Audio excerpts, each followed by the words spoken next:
You can finally exhale, Oiler fans. That was quite the 3-2 overtime victory. Let's get to work, friends.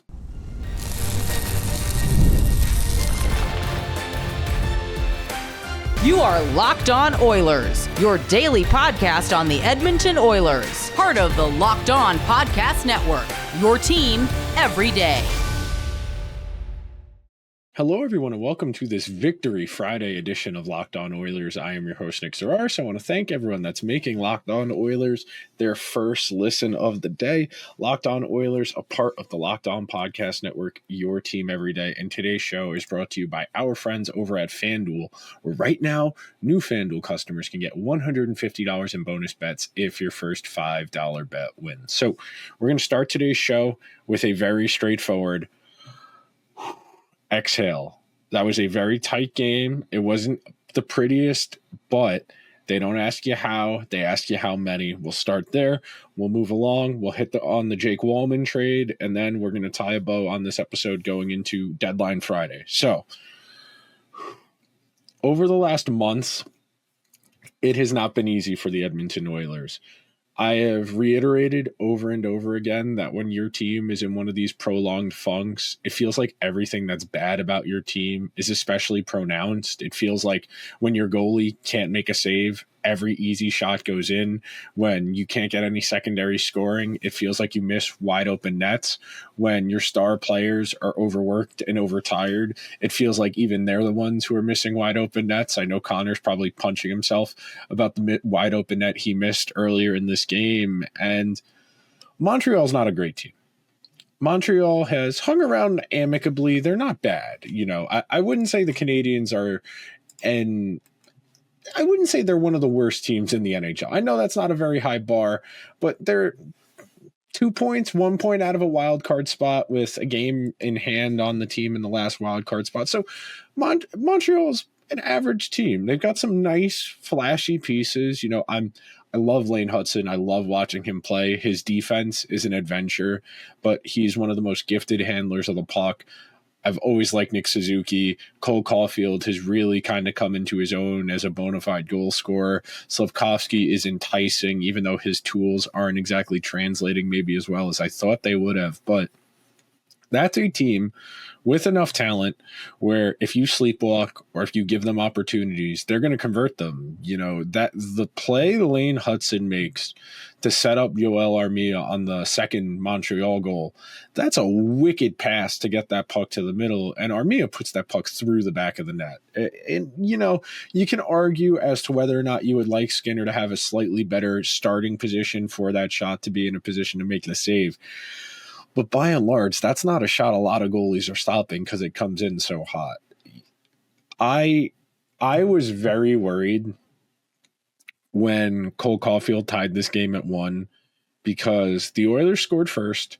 They got their feet under them. You know, Corey Perry, God bless him, still kicking at his age, got the Oilers on the board. And for a team that's struggling the way the Oilers are, something like that, you know, a fourth liner chipping in a goal, that goes a long way in quelling nerves and trying to ease everybody into the game. You know, it's really challenging when you're in one of these prolonged, extended funks to just get a handle on it. It's like telling someone having a panic attack, hey, calm down. Sure, you mean well, but you're not going to be able to get your hands around it that simply. There are too many layers and there's too much work to be done. And the fact that after scoring that goal, the Oilers got to a 5-on-3 with almost a full minute.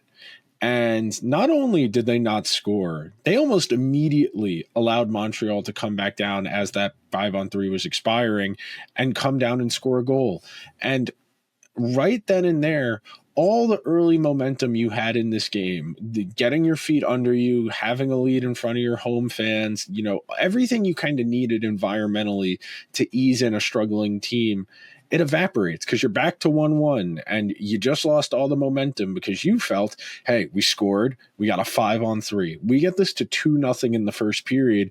We can really start to make some headway at putting this game away early and putting ourselves in an advantageous position to seize what's in front of us in a way that we haven't been able to over the last few weeks. And you got to give the Oilers credit. I'm not giving them a ton of credit for battling back in a game where momentum swung back and forth. That's part of professional sports. You have to be able to adapt to what's going on in the specific game, even if things aren't the most favorable environmental wise. But you got this game to overtime. You battled, you gave yourself a chance to win. And that overtime was an adventure. An absolute adventure. You got to give kudos to Evan Bouchard for scoring the overtime game winner. That atones for that shift earlier in the overtime where he turned the puck over twice in his own zone. I still can't really place what's wrong with Bouchard's game.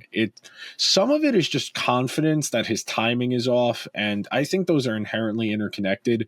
I think he doesn't feel great about his game. Hang on, breaking trade. Okay, that was me seeing that Brock Nelson is probably being traded to the Colorado Avalanche, as reported by Elliot Friedman. That may or may not change by the time I'm done recording this episode, but I do think it's important that when we're doing a show, if news breaks, I have that information in my head here for opinions I'm going to give later on, because we are going to talk about Jake Walman in the second segment and whether or not the Oilers are going to do anything else tomorrow. But wrapping up our thoughts on this Montreal game.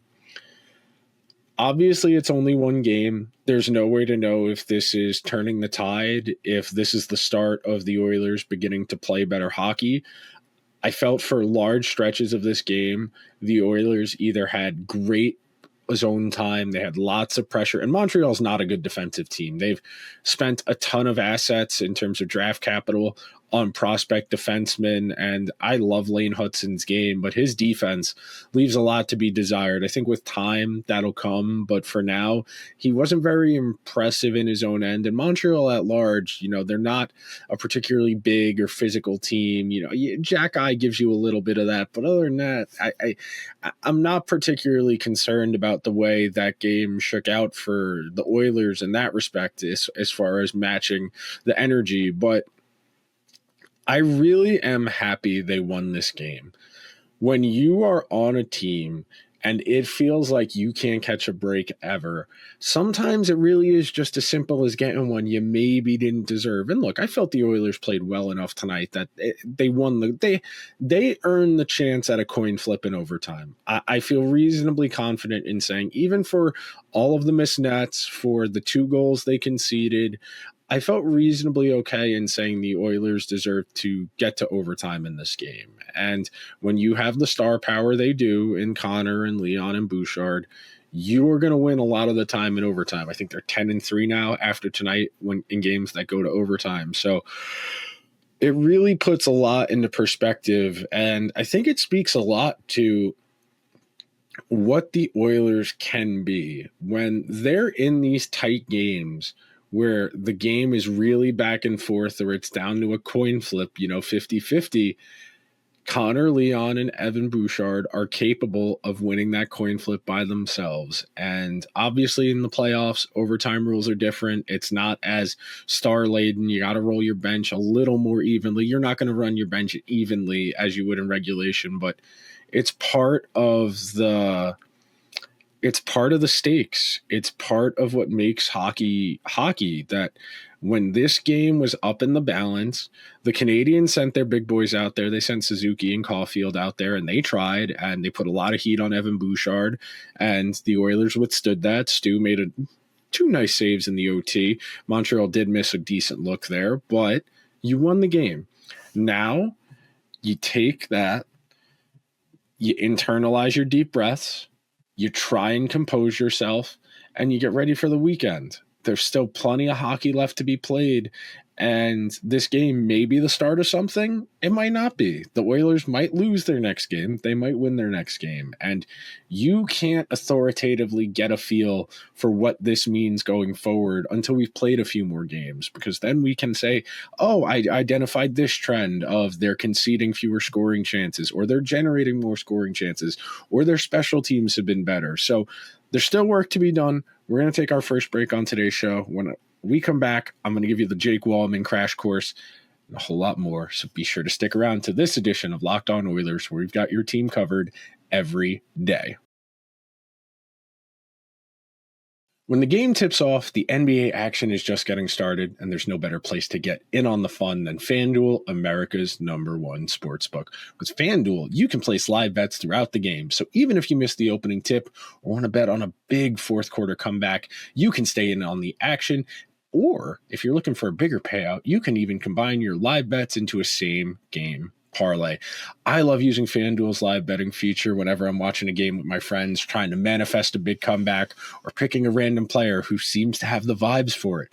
Feels like you never missed a chance. It makes every game more exciting, and the app is easy to use. And when you win, FanDuel pays out instantly.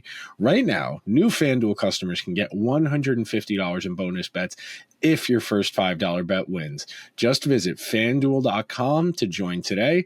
That's FanDuel.com for your shot at $150 in bonus bets. Make every moment more with FanDuel, the official sports betting partner of the NBA. Thank you to everyone who is hanging out here on this Victory Friday edition of Locked On Oilers. And Jake Walman's an interesting ad. I usually do a little bit of a preamble into the second segment to cue it up, but just knee-jerk reaction. And next week we'll do a deep dive into Walman, his underlying numbers, his usage, really give you a full 30-minute episode about him and give you a better understanding. But going into this week, deadline week, it felt imperative that the Oilers add at least one player to each position group. They've added Trent Frederick and Max Jones, who I thought Max Jones had himself a reasonable debut tonight as an Oiler. I felt like he was noticeable. I felt like he was able to make some things happen, throw his body around. Not a huge game by any measure, but just a noticeable fourth liner who looked comfortable, who gave you something. You know, Connor Brown only 8:38 in this game. Max Jones 10:26, second fewest minutes of any forward, but it felt like he gave you something. You know, he chipped in on an assist early on in the game, and I really want that fourth line to just have the ability to really outwork you. Because that's all you can ask for from a fourth line. Because most of the time, and in the Oilers' case, your fourth line is trying to be as cost efficient as possible because you got to spend that money in more important places. That's why I've always felt it's a bit short-sighted or foolish to pay for depth. You know, you want that depth to be supplementary, and the best type of depth is cost controlled. It's usually young guys who are on RFA contracts or they're on ELCs. When you have those guys to fill out your bottom six who are energy, who forecheck, who cycle, who play a bit more of a grinded out heavy game, and you have that in the bottom six, it really rounds out the quality of your lineup. But I was very happy that the Oilers swung. It's not a huge swing. You know, Jake Walman's not Erik Karlsson. He's not Seth Jones. He's not. I was going to say Ryan Lindgren, but I think Jake Walman's better than Ryan Lindgren. So I think Jake Walman on this team is going to slide in nicely in the top four. I know he's left-handed. He plays both sides. I think in an ideal world, I think I would prefer them to play Jake Walman on his offside with Nurse, play Kulak with Emberson, and slide Stetcher and Klingberg out. I don't think John Klingberg, as of right now, deserves to be in their lineup. And look, I know Klingberg was out tonight. I know Ekholm was out tonight. But with that in mind, I think even when Klingberg's healthy, I don't feel confident that Klingberg is going to be one of their six defensemen. And they could opt for experience and choose to play him over Ty Emberson. I don't necessarily think that's the best of idea. I think Emberson gives you a little more stability. I think he's a little bit less volatile than Klingberg. And frankly, I think just flat out, Emberson's played better than Klingberg this year. And I'll be fair, Klingberg hasn't played a lot. He doesn't even have 10 games as an Oiler under his belt yet. But I want to see him make some type of progress before I spoke erroneously. John Klingberg has played exactly 10 games as an Edmonton Oiler this year. Gotta be accurate. You gotta fact check yourself in real time. You gotta do a good job. But I don't feel particularly strong about Klingberg. I don't think he's giving you anything that values his offense over what you can get from Emberson. And it really does depend what you want. This is a good problem to have if you're the Oilers, where you get to choose between Emberson, Stetcher, and Klingberg for that last defenseman spot, because Ekholm, Bouchard, Nurse, Kulak, locks. Those guys are not coming out of the lineup barring injury. Then you have three guys where you could do something with Emberson, you could do something with Klingberg, you can do something with Stetcher. You have options. That's a good thing, to have specialized skill sets to really push guys in certain directions and really emphasize certain parts of the game. I think Walman brings good underlying numbers, and it's hard to distill his results from the Sharks, but he's playing a ton of minutes on an atrocious defensive team. I think if you add Walman to Nurse's right, or if you play him in place of Nurse and you bump Nurse down to the third pair, I think you have a lot more flexibility in your lineup now. I genuinely feel comfortable with the thought of Jake Walman out there in a tie game or defending a lead. I think he's capable of playing reasonably high-end hockey for what he is. I think there's enough there that I know the price tag is probably going to be a little steeper than you would like it to be. A first-round pick, even if it's on a conditional basis, still feels a little rich for somebody who doesn't have, I don't want to say a crazy track record, but I don't think Jake Walman is a top pair defenseman on a Stanley Cup caliber team. He's got really good underlying numbers on bad teams, whether it was his time in Detroit or this year in San Jose. He's very much so an above average offensive defenseman in terms of driving play. He's got a little bit of finishing talent, which is worth mentioning because you can never have enough offense from the back end. Of course, he's never going to be able to produce counting stats wise what he has so far this year in San Jose with the Oilers. He's averaging 23-11 per game as a Shark this year.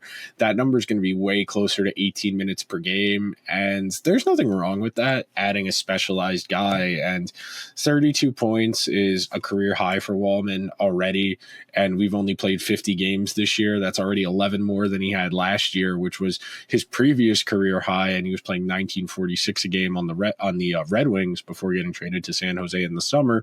And what was objectively a weird trade for the Red Wings, who gave the Sharks a draft pick for Jake to take Jake Walman's contract, because Walman's a good defenseman. I know there are some questions as far as, blocking shots, penalty killing, the more physical aspects of the game, but anytime you can add a defenseman who's a decent puck handler, can be a supplemental force in terms of possession to a team that's had issues at times with facilitating sustained, prolonged periods of offense, you got to take that swing. And it's rich to be trading first-round picks, but I'll leave you with this parting thought before we take our second and final break. Let's say the Oilers keep their first-round pick next year, because they don't have their first-round pick this year because they traded it in last year's draft to get up to where they were to take O'Reilly with the 32nd pick overall. So with that in mind, I do want to say it is important to keep in mind that you, as a Stanley Cup contender, Sam O'Reilly, when you are a Stanley Cup contender, those draft picks are years away from helping you. Even if you pick 28th, 27th, even if you go out early, you go out in the second round, you're still picking in the mid-20s. Those are guys who are 2-3 years away from helping you. 2 or 3 years from now, Connor's going to be 32 years old, 31 years old. Leon will be 32 years old, and you might be looking at a different roster composition. There's an understanding that the superstar players generally age well, that they don't deteriorate as rapidly as their less talented cohorts. But I personally think anytime you have the opportunity to take a swing, you do it. I think there's a lot more work to be done if you're Stan Bowman, and we're going to talk about that coming up next on today's edition of Locked On Oilers, so be sure to stick around.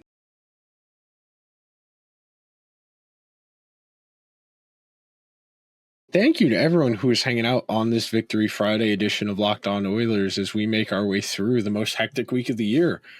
Sure, you can make an argument the draft and free agency are a bit more chaotic, but for my money, this is the most exciting week of the year because you get to see who and what people think in both in terms of the stakeholders, the general managers, the coaches, the players, the president of hockey operations, those guys who are the ones making the phone calls, trying to facilitate these moves, what hockey media people think as far as analysis for fit, that type of thing. And of course, it's one of the rare opportunities you get to get a candid understanding of what your general manager thinks your team is deficient in. And so far, the Oilers have added Trent Frederick and Max Jones, who are meat and potatoes, lunch pail, the type of guys your uncle and your dad are going to love that they're on the Oilers. It'll be good once Frederick plays. He's still week to week, and it's to be decided if he's even going to be able to return in the regular season. But you liked what you saw from Jones tonight. He didn't play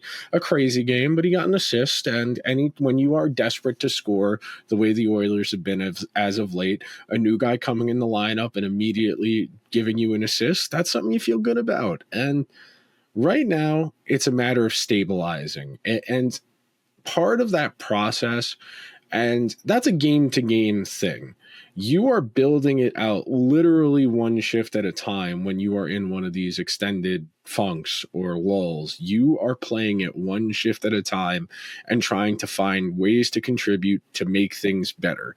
Because the more of that you can string together, we go back to the old John Tortorella, one shift at a time, one period at a time, one game at a time, 1 week at a time, 1 month at a time. You got to start building it out because you have one good day. You keep building that out. One good game becomes one good week. One good week becomes 2 good weeks, and subsequently, and so on and so on. And right now, the Oilers have one of those binaries in front of them. Actually, it's more of a troika. It's more of a 3 situation. They can go in the direction of sustained, steady improvement. They can stay in this incongruent up and down, back and forth roller coaster, or we can go back to where we were last week, where it felt like the team was outright spiraling and couldn't do anything right. And those are really your 3 paths forward. And adding Jake Walman is exciting. That's a player you should genuinely be excited about that the Oilers went out and got, because he has puck skills as a defenseman. He's going to elongate your lineup. And that's really the key here for me. If you can't go out and add the biggest player on the market, could the Oilers go and trade for Mikko Rantanen from the Hurricanes tomorrow? Yes. Are they going to? No. I'm crossing my fingers and knocking on my desk because it would be sick if the Oilers could get Mikko Rantanen for like Matthew Savoie and a first-round pick and a conditional pick. But again, they traded their first-round pick today. So probably unlikely there. But you added a really solid defenseman. You added 2 forwards. One, he's a 4th liner. We know what Max Jones is.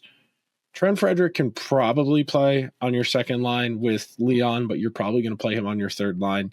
But that has a trickle-down effect. Because you're going to play him on your third line, Janmark's going to slide down a spot. Janmark sliding down a spot pushes someone further out of the lineup, and that's your goal here. You want to have as little drop-off from line to line and pair to pair, and it's the same deal with Jake Walman. No matter who's going to end up sliding out or down, whether that's Klingberg, whether that's Stetcher, whether that's Emberson, one of those 3 guys is going to slide entirely out of the lineup, and that's going to push one of those guys further down the lineup. And because you've had a player you felt playing reasonably well on your second pair, and you slide him down to your third pair, and he's going to get a fewer minutes, he's going to be able to hone in on probably easier matchups, you're going to expect an even better quality of play because you've made their environmental conditions easier. That's why whenever we talk about a player and whether it's the fit, how they are, what they're required to do, it's really important to get into the context. Who do they get to play with? How many minutes per game? Do they play special teams? What's their quality of competition? What's their draft pedigree? How fast do they skate? All of these factors you accumulate and you start to build a more detailed and more meaningful understanding. And that's how you can evaluate a player in the most well-rounded way possible. You want to be cognizant of the environmental factors because that's going to tell you a lot about a player. We were talking about it on yesterday's show, and I'll give you this example real quick to reiterate. Jeff Skinner, his entire career, has been good player, bad team. And when you're good player, bad team, you get to worry about your stats. You get to play power play one. You get to play with the other team, with your team's best players. You get to ride with Tage Thompson and Alex Tuck. Jeff Skinner's gotten a cup of coffee a couple times with Leon, a couple times with Connor. It has been nothing to the degree of what he was getting last year in Buffalo with that team's best forwards. And because of that, he's getting less opportunities. So if you're playing fewer minutes per game, there are less opportunities to create offense. Because there are less opportunities to create offense, it's harder to create offense. If it's harder to create offense, your counting stats are going to trickle down. There's an inherent interconnectedness to this, and it's why context matters so much when we're talking about evaluations. And adding Walman to the mix, you can play him with Bouchard, and you can slide Ekholm down, who's had a rough go of it since the early part of January, who's been in and out of the lineup a few times with the flu, and then whatever held him out of the lineup today. But when you have these options, it opens you up. It puts you in a position as a coach, and then for the guys on the team, it should make your lineup deeper, which is really the key this time of year, and why I'm not entirely hung up on the fact they didn't try and go get Brock Nelson or Erik Karlsson or Brock Besser, one of the really marquee players available at this deadline, because adding one of those guys in season, it's really hard to make the fit work. It's really hard to get them up to speed in the 3 to 4 weeks we're going to have between now and the start of the playoffs. You know, we're about a month and change away from the start of the NHL playoffs. Most teams have 18 to 20 some odd games remaining in the regular season. And with that in mind, you got to think, can I get a Brock Besser in here, drop him on my first line, and is he going to succeed? How many games is it going to take him to get comfortable there? Can I afford to wait to let that guy get comfortable there? That's the beauty of adding a Max Jones and a Trent Frederic. You're dropping those guys into your bottom six. When Frederic is finally ready to play, he's going to end up on Henrique's left, or I suppose he could end up on Leon's left, but that would just push someone else into another spot in the lineup. And then same thing with Walman. If you want to play him with Bouchard, if you want to play him on the right with Nurse, if you want to play him on the right with Kulak, he has the positional versatility to do that. I would be remiss if I didn't talk briefly about the continued reporting that the Oilers are not in pursuit of a goalie. Right now, there are no goalies that come to mind that you should want. I didn't want Vitek Vanacek, who got traded to the Florida Panthers, but you could have talked me into that. Karel Vejmelka got extended. There is no inclination that Jonathan Quick is willing to leave the Rangers. Buffalo is not trading Pekka Luukkonen. They are not trading Devin Levy. John Gibson got hurt in the Duck game on Wednesday, and it's been reported more than once that the Oilers don't think that John Gibson is a significant enough improvement from Stuart Skinner to justify bringing him in, considering he has 2 more years remaining on his contract at $6-something million per year, which is frankly a lot of money for a goalie who's on the wrong side of 30 and has a whole lot of miles on his body. But things change. Bob Stauffer reported on the intermission report that the Oilers could purportedly be looking to add one more forward ahead of Friday's deadline. Based on the moves they made, it does seem that Evander Kane is going to play ball and not be annoying and sit out until the start of the playoffs, unless they trade him before the end of the day tomorrow, which they very well could. But that will do it for today's edition of Locked On Oilers. Before we get out of here, please subscribe to the show wherever you get your podcasts or over on YouTube. 2 things before we get out of here. Number 1, if you're around tomorrow and you want deadline coverage, I will be live pretty much all day, 10 a.m. Eastern to 4:30, 5 p.m. Eastern. It depends how late those last few trades come through the window. Deadline is 4 o'clock. I will go until the last trade is processed. Going to be streaming over on YouTube and Twitch. The links will go out. I'll be sure to plug it throughout the day. Got a variety of guests who cover a bunch of different teams across the league to give a bunch of different flavor. And so I'm not talking to myself for 6.5 hours because I'd probably start to lose my mind to some degree. Thank you so much for making Locked On Oilers your first listen of the day. For your second listen, check out the Locked On NHL podcast, bringing you daily league-wide stories that matter with the local coverage you love from Locked On. Find Locked On NHL on YouTube or wherever you listen to your podcasts. I will see you guys on Monday. Everyone have a fun and safe weekend. Hopefully the Oilers trade for a goalie.